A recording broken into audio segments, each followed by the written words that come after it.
In this exercise, I'm going to take those modified radial gradients and I'm going to turn them into more credible cast shadows. So it looks as if there's a light source behind the peppers and the peppers are casting shadows forward. I've saved my progress as bettercastshadows.ai, better but not best, found inside the 24 gradient mesh folder. And I'm going to start things off because it happens to be unlocked with the right-hand gradient mesh, which I can get by meatballing the second mesh object inside of the mesh shadows layer. And I'm going to get my wide arrow tool by pressing the A key. And now I'm going to marquee these two far outside points, or at least it looks like 2 points. There's really 4 points with 1 point on top of another in both cases. So I'll get all 4 of those points right there by marqueing them. And then I'm going to drag the points down like so. And notice the effect that you create. It's just immediately better. Now, you don't want to drag things so far that one of the circles interrupts the other, like so. So in other words, this ellipse should not cut into any of the blobs in the background there, because if it does, you'll have a very sharp transition around your shadow. Now, that sharp transition may turn out to be exactly what you're looking for. There are shadows that work that way. But in our case, I'm going to recommend that we keep the blobs outside of each other so that we have soft transitions all the way around. We just want to make sure that we're creating a directional effect. So about right there actually works pretty nicely for this pepper. Now you might be tempted to marquee this pair of points right here by themselves and then drag them downward as well, but you're not going to see any difference because this pair of points right there and this pair of points are both absolutely white. So we're not going to see any difference in a transition from white to white. If you want to see such a transition as well as enlarge your shadow, then go ahead and marquee these 2 points right there and change the opacity. And the opacity value that I came up with that I thought looked pretty good is 10%.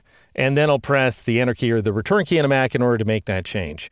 And then finally, I just feel like the interior is a little too dark, so I'm going to marquee this pair of points, the second to inside points that are associated with the mesh, and I'm going to change their opacity to 95%. And believe it or not, that does help make a little bit of a difference. That lightens up the shadow just ever so slightly underneath that pepper. Let's do something similar with the other gradient mesh. Right now, it's locked down. So let's lock down that mesh we just got done modifying and unlock the other one. I'm also going to go ahead and meatball that top mesh like so. And I'm going to marquee these 2 points right here. This is why it's so essential that the right-hand mesh is locked so that we don't end up selecting into it. And now I'm going to drag down into the left like so. Now that ends up creating a sharper effect. If we touch the inner ellipse to that outer blob right there, we get a pretty sharp transition. So you might not want to go that far with it. You might want to take it out just a hair like so. And then I'll go ahead and marquee this pair of points right there, and I'll change the opacity value to 10%, so we're doing the same thing we did with the other pepper shadow. And then that darkens up the shadow ever so slightly. I'll go ahead and marquee these outermost points. I'll take them down as well, so we end up getting this effect. Subtle modification, by the way. You're not going to see a huge difference, but it does help us to achieve a more naturalistic shadow. I'm also going to marquee this pair of points, if I can, like so. And because everything else is locked, I'm able to marquee those points independently of the rest of the illustration. And then I'll go up to the opacity value and change that value to 95%. And then press the Enter key or the Return key on the Mac. And that is it. And we end up with these shadows right here, which I think are quite impressive. They're just that little sort of subtle hint of a shadow that absolutely makes the pepper feel like it's part of a scene. All right, I'm going to press Control-1 or Command-1 on the Mac just to nudge my screen image there. And I'm going to twirl close mesh shadows, and then I'm going to turn on my text layer just so that we can see the final illustration. Now, at this point, let's say you want to modify the color of those shadows. Well, that's really easy to do now. I'm going to go up to the Object menu, and I'm going to choose Unlock All, just to unlock everything inside this illustration so we can get to both of the shadows. And I'll press the V key in order to switch to the black arrow tool. I'll press Control-Y, Command-Y on a Mac in order to switch to the outline mode. And I'll click off the shapes in order to deselect them, because after you unlock everything, then everything that just got unlocked is selected.